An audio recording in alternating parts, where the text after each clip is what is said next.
Good morning sir. Good morning. Sir आप क्या करवाने वाले हो? रिवीजन। एग्जाम हो गई क्या? नहीं। हाँ ठीक है फिर।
बाकी बच्चे कहाँ हैं?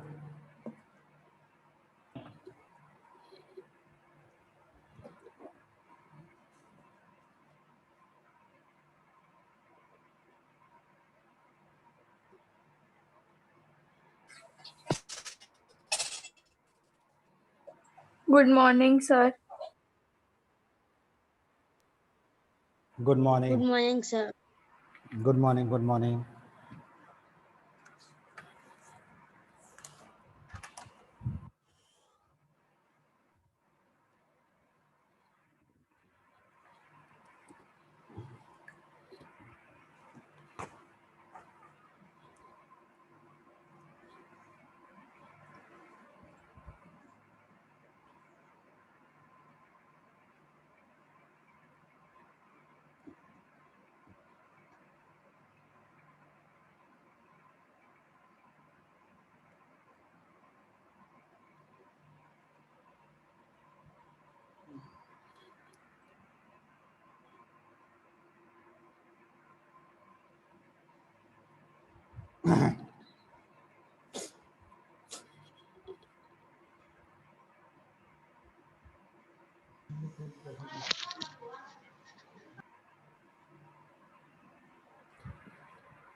Morning, sir. Good morning.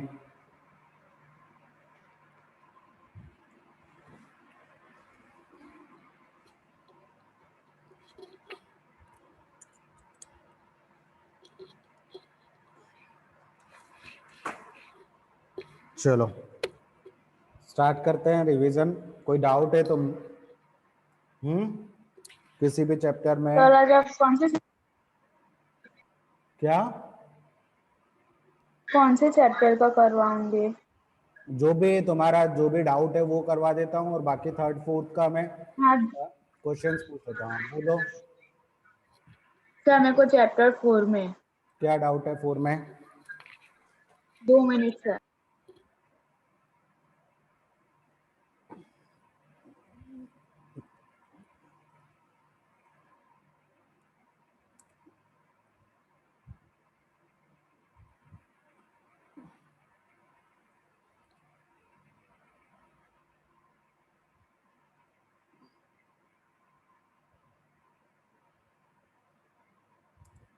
Sir ये देखो, सर ये मेथड सही है कि ये वाली? एक मिनट।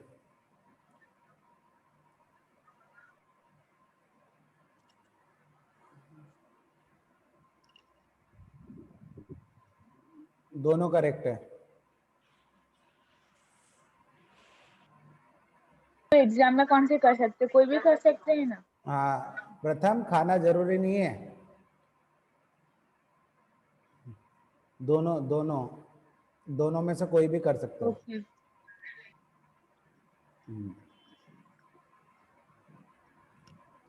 और किसी बच्चे को कोई डाउट? ना सर। सर इतना डाउट है कि सर पेपर इजी निकालना। पेपर तो इजी नहीं है, आप बोल। चलेगा चलेगा।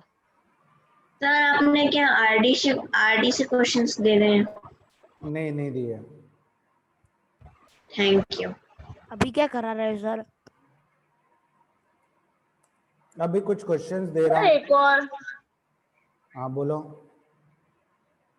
सर एक और बार है ना वो वाला करा दो ना, कौन सा है चैप्टर 3।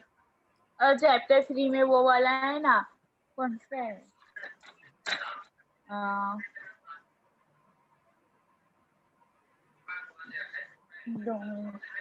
सर उसमें वो वाला नहीं है, कौन सा है वो? Median mean median mode. Chapter, हाँ वही। हाँ तो देखो अभी मैं कुछ क्वेश्चंस दूंगा तो उसमें समझाते भी जाऊंगा, ठीक है। तो उसमें मैक्सिमम जो चांसेस है वो मीन मीडियन मोड ही पूछे जाएंगे और frequency distribution table tally marks पूछे जाएंगे। तो कुछ क्वेश्चंस को लेकर हम समझते हैं उसमें। जैसे मैं ये क्वेश्चन दे रहा हूँ तो हमारा जो भी होगा वो डाउट भी क्लियर हो जाएगा और क्वेश्चन भी सॉल्व हो जाएंगे। और सर प्लीज रिपीट करिए ना मैम, मैं डिस्कनेक्ट हो गई थी। क्या करूं? रिपीट कीजिए ना, अभी आपने जो बोला वो मैं डिस्कनेक्ट हो गई थी इसलिए। कुछ नहीं, मैं तो बस रिवीजन के लिए क्वेश्चंस दे रहा हूँ। Okay sir.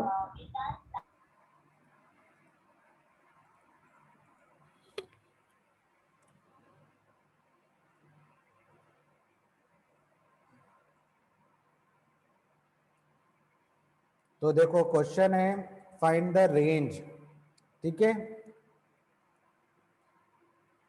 क्वेश्चन क्या है हमारा? Find the range of the following data. तो रेंज फाइंड आउट करने के लिए सबसे पहले हमें क्या करना होता है? जो भी डेटा होता है उसको किस फॉर्म में अरेंज करना होता है? इन the form of ascending order. Descend, ठीक है। Find the range of the following data, ठीक है। इसको या तो असेंडिंग फॉर्म में या फिर डिसेंडिंग फॉर्म में हम अरेंज करना चाहेंगे। तो सबसे पहले हम करेंगे सॉल्यूशन में लिखेंगे 10 arranging data in ascending form या ऑर्डर लिख सकते हो। फॉर्म लिखो या ऑर्डर लिखो, एक ही बात है, ठीक है ना। तो सबसे छोटे आप पहले देखेंगे कि सबसे छोटी वैल्यू कौन सी है? 10। फिर उसके बाद फिर 15 12 नहीं है, 13 नहीं है, 14 है नहीं है, 15 है। और देखना है कि रिपीट तो नहीं हो रही है डेटा, मतलब कोई वैल्यू रिपीट तो नहीं हो रही है ना। 15 के बाद फिर 16 दो टाइम, 2 टाइम्स, ठीक है। 16 2 टाइम है। फिर 17 नहीं है, 18 18 सिंगल टाइम, 19 नहीं है, 20 20 फिर 21 single time, 22 23 24 and 26 and last में 30। अब आप कैलकुलेट कर लो कि नंबर ऑफ डेटा में जो टोटल डेटा था वो आपको कंप्लीटली मिल गया कि नहीं? 3 4 5 6 7 8 9 10 3 3 6 एंड 10, मतलब आपने असेंडिंग फॉर्म में करेक्टली डेटा फिट कर दिया है, ठीक है। नाउ जब भी हम रेंज निकालेंगे तो रेंज क्या होता है? It is the difference between highest value minus lowest value. Lowest value, ठीक है। तो रेंज हमारी क्या होती है? Highest minus lowest.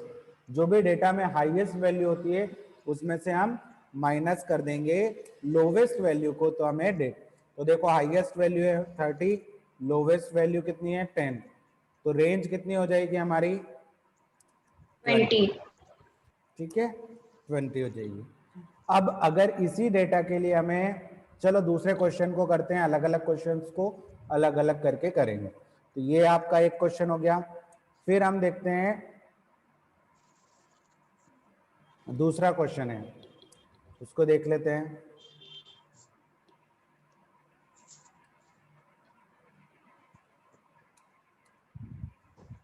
तो सेकेंड क्वेश्चन है find the mode of following data.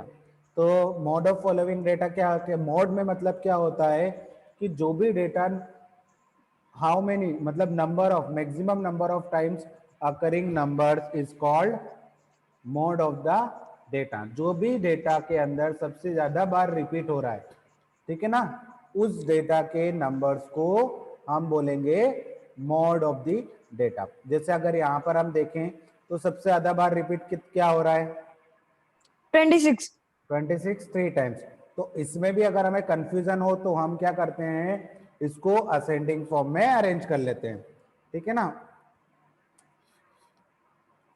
ताकि हमें पता चल जाए कि कौन कितनी बार। तो arranging data in ascending order. तो पहले सबसे छोटी वैल्यू कौन सी है, तो आई थिंक 22 है, फिर 23 है सिंगल टाइम, फिर 24 भी सिंगल टाइम है, 25 भी सिंगल टाइम है एंड 26 3 टाइम है, ठीक है ना, आई थिंक 26 3 टाइम है एंड लास्टली है 28। तो आप काउंट कर लो कि आपने टोटल जो जितना डेटा था उतना लिख लिया है कि नहीं। तो 3 3 6 2 8 3 3 6 2 8 कंप्लीटली हमने लिख दिया, सेम असेंडिंग फॉर्म में लिख दिया है। तो देखो यहाँ पर 26 कितनी बार रिपीट हो रहा है 3 टाइम्स। तो देयरफॉर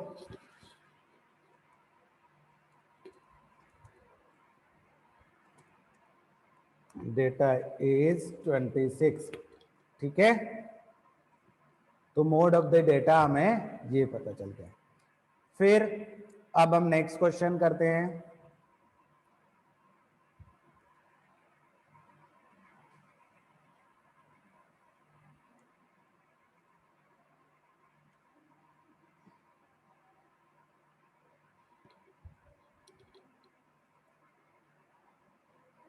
चलो नेक्स्ट पेज पर मैं कर देता हूं एक क्वेश्चन।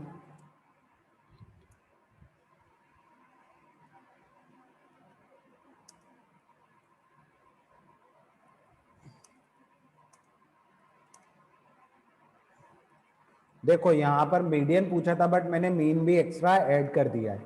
तो हमें जो डेटा गिवन है उसका मीन और मीडियन दोनों निकालना है, ठीक है। तो सबसे पहले जब मीडियन निकालनी ही पड़ेगी हमें, तो सबसे पहले डेटा को क्या करना पड़ेगा, हमें अरेंज करना पड़ेगा in ascending form. Ascending form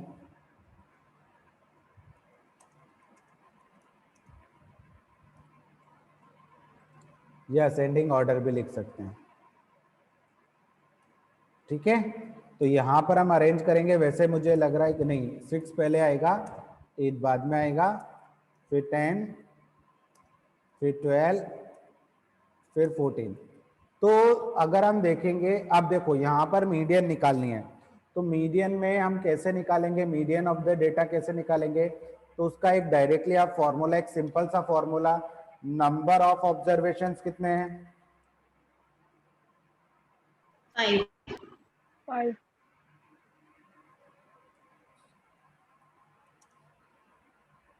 number of observation कितने हैं 5, ठीक है। तो टोटल नंबर ऑफ ऑब्जर्वेशन हमें पता चल गए। तो मीडियन का फॉर्मूला होता है, देखो मीडियन का क्या फॉर्मूला होता है मैं आपको बता देता हूं। यहाँ पर n मतलब नंबर ऑफ ऑब्जर्वेशन, तो n, चलो मैं लिख ही देता, यहाँ पर मैं लिख ही देता हूं, n + 1 डिवाइडेड बाय 2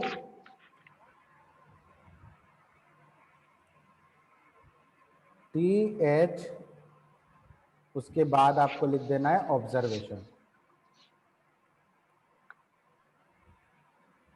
यहाँ पे ऑब्जर्वेशन के स्पेलिंग में Z लिख दिया मैंने, ठीक है ना, ये कर लेने का ऑब्जर्वेशन। तो अब इस फॉर्मूले में हमें n की वैल्यू क्या रखनी है, जो भी टोटल नंबर ऑफ ऑब्जर्वेशन है। तो मैंने रखा n के जगह रखा 5 + 1 अपॉन 2, ठीक है ना, TH ऑब्जर्वेशन। तो 5 + 1 कितना होगा? 6 6/2 equals to 3. मतलब थर्ड ऑब्जर्वेशन। कौन सा? Third observation. तो थर्ड ऑब्जर्वेशन कौन सा है इसमें? हमारा जो डेटा हमने अरेंज किया है उसमें थर्ड नंबर पर क्या है? 10. सो देयरफॉर यहाँ पे लिख देना therefore the median of data is 10। क्या होगी? 10 होगी। ठीक है ना, तो ये मीडियन निकाल ली। अब हम आते हैं एवरेज या मीन पर। आपको एवरेज भी बोला जा सकता है और मीन भी बोला जा सकता है। ठीक है ना, तो मीन निकालने के लिए और एवरेज निकालने के लिए फॉर्मूला क्या होता है, किसी को पता है? Number of observations divided by that of occurrence. Mean और एवरेज किसी को नहीं पता है, फिर तुम क्या एग्जाम दोगे? So, the sum of the data divided by number of observations, right? So, हाँ, sum of the data divided by observations, number of observations. ठीक है, तो यहाँ पर होगा sum of all observation and divided by number of observation. तो sum of all observation means क्या करना है हमें? यहाँ पर सारे ऑब्जर्वेशन को प्लस करना है। तो 6 + 8 + 10 + 12 + 14, ठीक है ना, इन ऑब्जर्वेशन को प्लस करना है और इसमें टोटल ऑब्जर्वेशन कितने हैं? 5। तो 5 से डिवाइड कर देना है। तो जब हम इन्हें ऐड करेंगे तो कितना आएगा? 6 + 8 14 + 14 28 28 + 2 30 30 + 20 50। तो दिस इज 50 डिवाइडेड बाय 5। तो जब हम इसको डिवाइड करेंगे तो आंसर आएगा 10। सो Mean equals हाँ, मीन इज इक्वल टू आ जाएगा मीन और एवरेज इज इक्वल टू आ जाएगा आपका 10. ठीक है। तो ये वैल्यूज इस टाइप से हमने क्या देखा? रेंज देखी, मोड देख लिया, मीन देख लिया, मीडियन देख लिया। ठीक है ना, यही 4 क्वेश्चंस में से आएंगे। अब एक डिफरेंट आता है फ्रीक्वेंसी डिस्ट्रीब्यूशन टेबल। ठीक है ना, वो क्वेश्चन भी अगर होगा तो मैं देख लेता हूं, वो भी करवा देते हैं।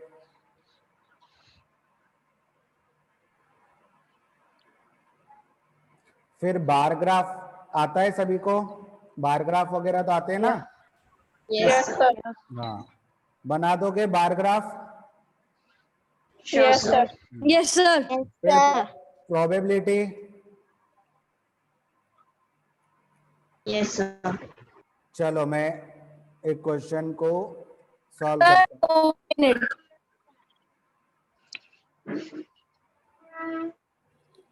एक क्वेश्चन देता हूँ प्रोबेबिलिटी का, वो क्वेश्चन हमें सॉल्व करना है।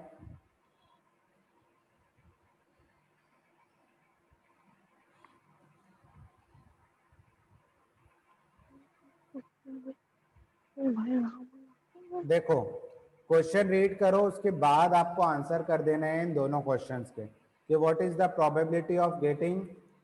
ठीक है, आपके पास एक बैग के अंदर कितने क्वेश्चन लिख लिया हमने? एक बैग के अंदर 5 व्हाइट बॉल है और 9 रेड बॉल है।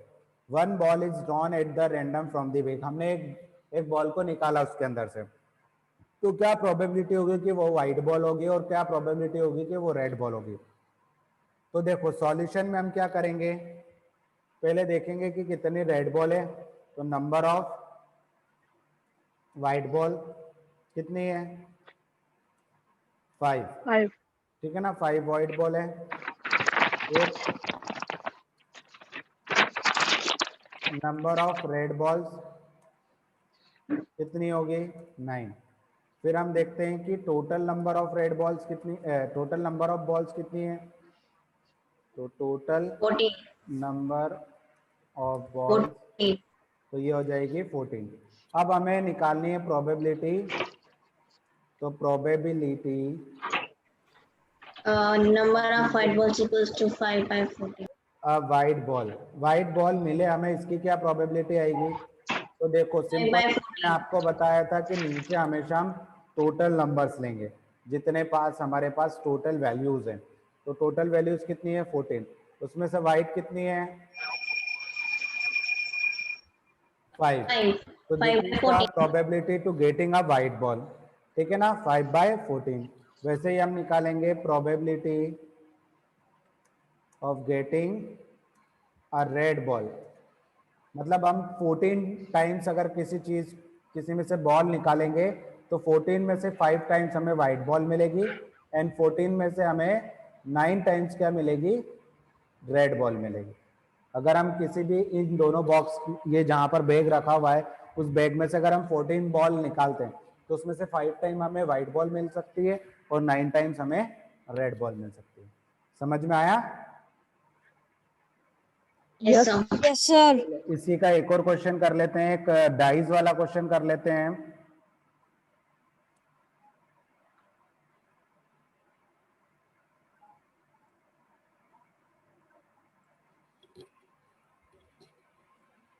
देखो, अ डाइस इज टॉस्ड वन, एक डाइस को हमने थ्रो किया, तो टोटल नंबर ऑफ फेसेस कितने हैं इन डाइस?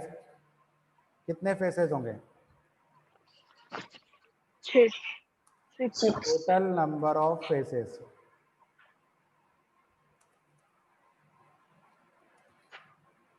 ऑन डाइस कितने आ जाएंगे?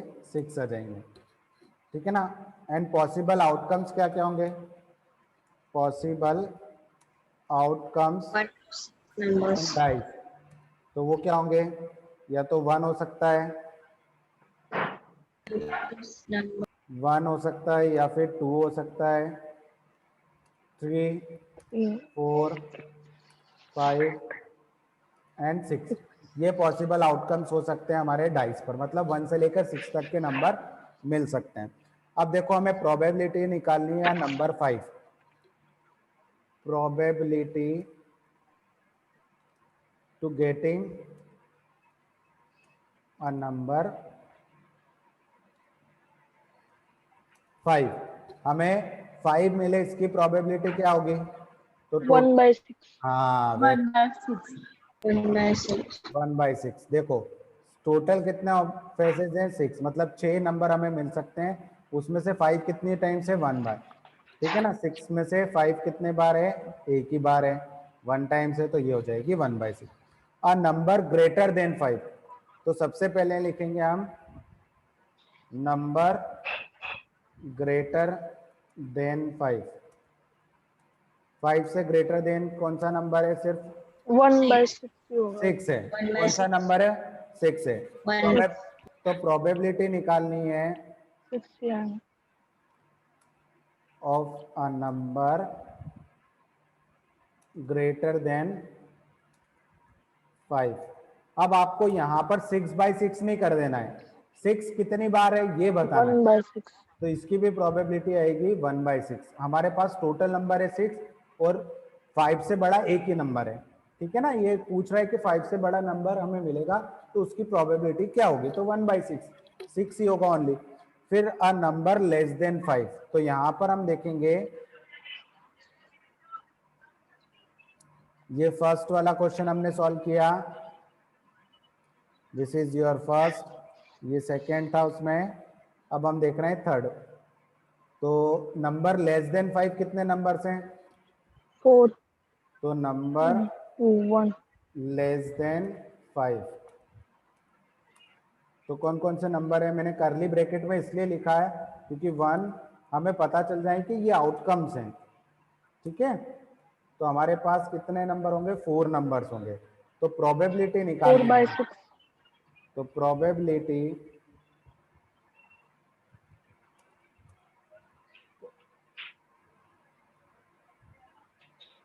Getting a number less than 5, 5 से छोटे नंबर्स मिलने की प्रोबेबिलिटी क्या होगी? क्या उसकी 4 पॉसिबिलिटी होगी? तो देखो टोटल हमारे पास 6 नंबर है, उसमें से 4 नंबर 5 से छोटे हैं, तो उसकी होगी 4/6। उसको कट शॉर्ट करेंगे तो 2/3। मतलब 3 नंबर अगर हम चूज करेंगे तो उसमें से 2 नंबर ऐसे होंगे जो 5 से छोटे होंगे। समझ में आया? यस ऐसे ही ऑड नंबर कितने हैं? अब मैं डायरेक्टली लिखूंगा, ठीक है ना। ऑड नंबर्स कितने होंगे? तो ऑड नंबर्स होंगे हमारे 1 होगा, 3 होगा और 5 होगा। यही ऑड नंबर्स होंगे ना हमारे। तो इसकी यस प्रोबेबिलिटी कितनी हो जाएगी? 3/6 ना सॉरी ऑफ ऑड नंबर्स। तो ऑड नंबर्स की प्रोबेबिलिटी होगी, टोटल कितने हैं 6, उसमें से ऑड नंबर 8 कितने हैं 3, तो 3/6 मतलब 1/2। हर 2 नंबर में से एक नंबर क्या होगा? ऑड नंबर होगा। ऐसे इवन भी होगा, a number greater than 6, even के लिए भी यही होगा, ठीक है। और एक नंबर है, लास्ट वाला क्वेश्चन है, बहुत इंपॉर्टेंट है, अ नंबर ग्रेटर देन 6। तो नो नंबर नहीं आएगा, ग्रेटर देन क्योंकि नहीं होगा। नंबर होते ही नहीं है। 6, तो यहाँ पर आ जाएगा 0। तो यहाँ पर प्रोबेबिलिटी भी क्या आ जाएगी? 0। प्रोबेबिलिटी क्या होगी? जी ऑफ ग्रेटर देन 6 की प्रोबेबिलिटी होगी 0। तो इस टाइप के इवेंट को क्या बोलेंगे? मैंने आपको बताया था इस टाइप के इवेंट को क्या बोलते हैं हम? क्या बोलते हैं?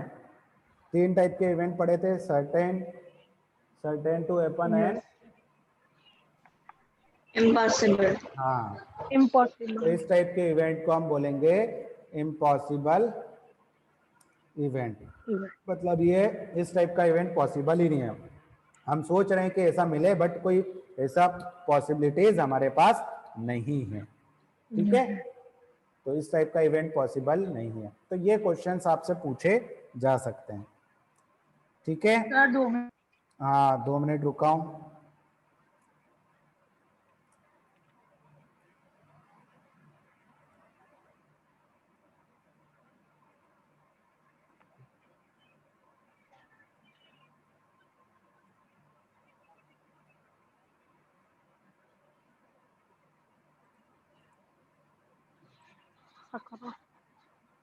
अब देखो सिंपल इक्वेशंस के कुछ क्वेश्चंस में दे, मतलब 10 मिनट है बट कर लेते हैं कुछ क्वेश्चंस, ठीक है। Okay sir.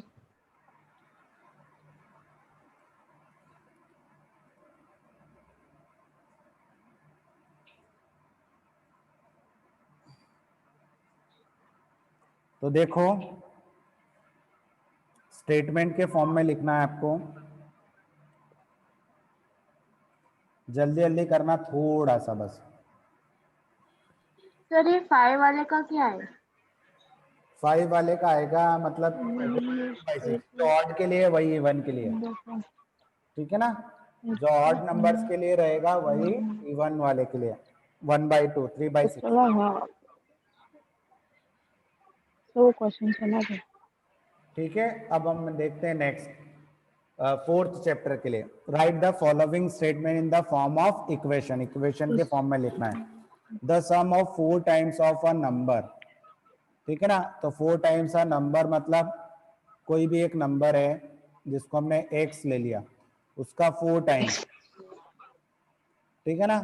And sum of 5, with the sum of 5, किसी भी नंबर का 4 टाइम्स, उसको अगर मैं सम करूंगा 5 के साथ तो वो मुझे क्या मिलेगा?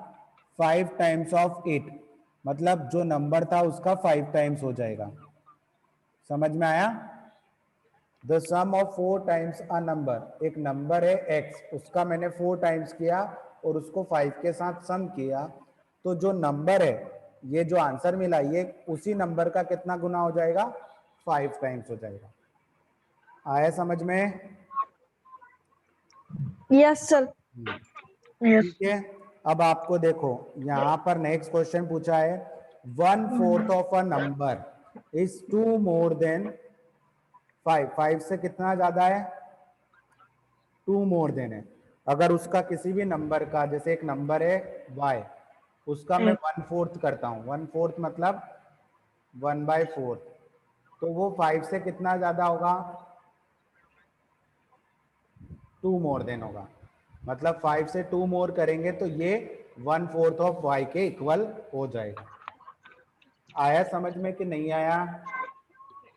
Yes sir. ये सर आ गया। 1/4 ऑफ अ नंबर, मैंने ये 1/4 कर लिया एक नंबर का, ये 2 मोर है, मतलब 2 ज्यादा है किससे? 5 से, तो लिख दिया कि मैंने 5 से 2 ज्यादा किया और 1/4 कर दिया, दोनों आपस में इक्वल हैं।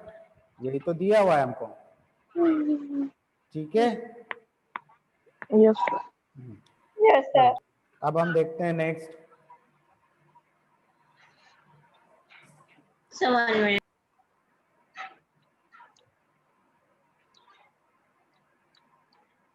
Done.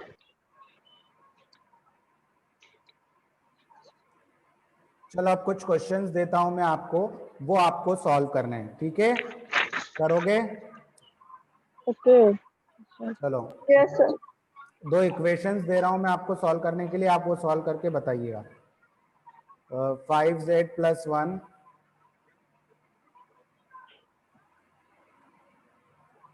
Divided by 3 = 7।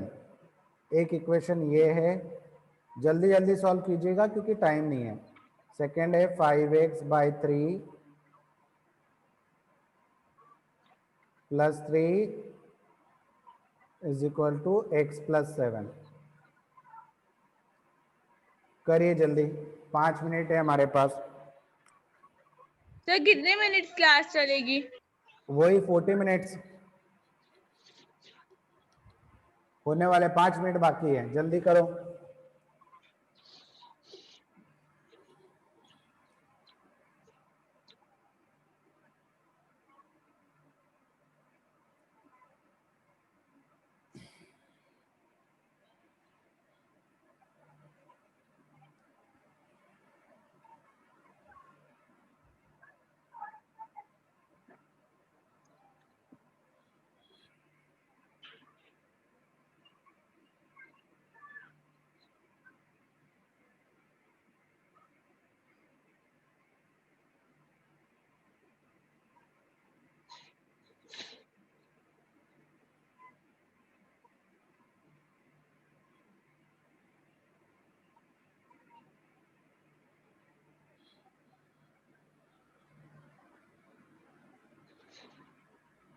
हाँ सर, एक हो गया और एक बाकी है।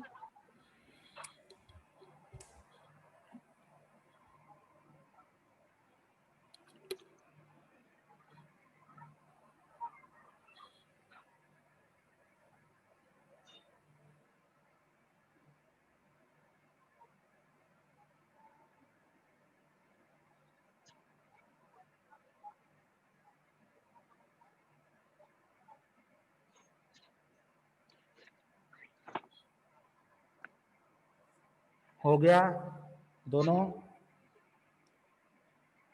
No sir.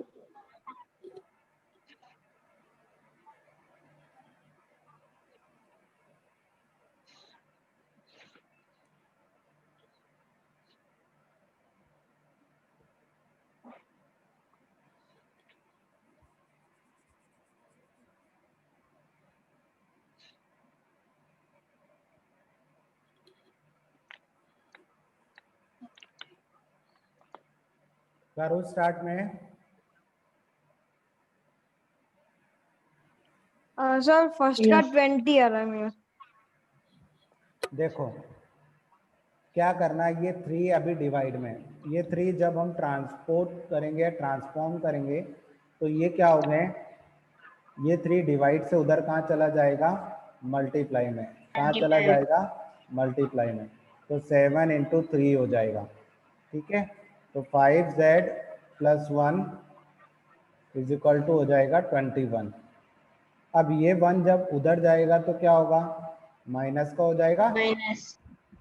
तो ये हो जाएगा 5z 21 - 1 कितना हो गया? 5z = हो गया 20, ठीक है। अब ये 5 मल्टीप्लाई में इधर इधर कुछ साइन नहीं है, मतलब मल्टीप्लाई का, ये इधर जाएगा तो कहाँ चला जाएगा, डिवाइड डिवाइड में 20 डिवाइडेड बाय 5, तो ये हो इक्वल्स जाएगा, टू 4।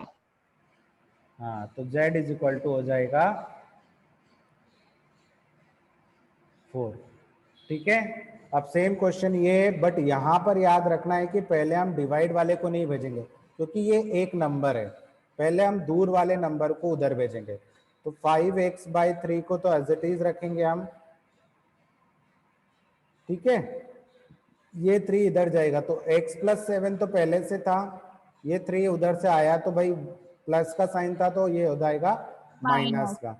तो यहाँ पर हमने कर दिया 5x/3 इज इक्वल टू हो जाएगा x + 4। अब देखो ये 3 जो है डिवाइड में है, ये उधर जाएगा तो मल्टीप्लाई हो जाएगा। अब मल्टीप्लाई हो जाएगा, मतलब ये एक के साथ मल्टीप्लाई नहीं होगा, ये 2 नंबर है उधर तो दोनों के साथ होगा, ये इस टाइप से लिखा जाएगा। अब हम लगाएंगे डिस्ट्रीब्यूटिव प्रॉपर्टी। कौन सी प्रॉपर्टी लगाएंगे, डिस्ट्रीब्यूटिव। डिस्ट्रीब्यूटिव प्रॉपर्टी क्या बोलती है, ये 3 का मल्टीप्लाई इसके साथ भी होगा और इसके साथ भी।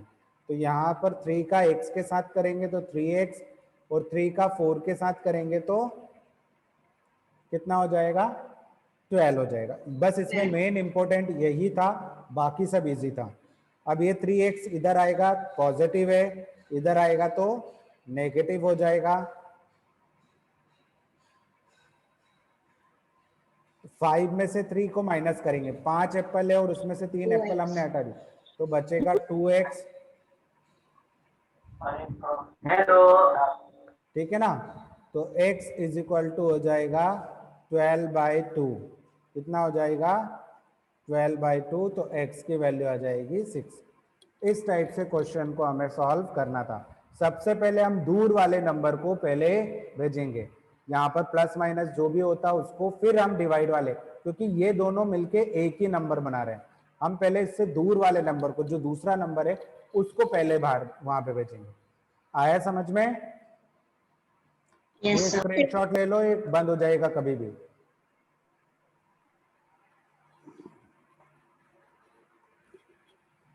तो आप और प्रैक्टिस करना अमीर, शायद हमारा पास एक सेशन और रहेगा, आई थिंक, कि नहीं रहेगा। Right.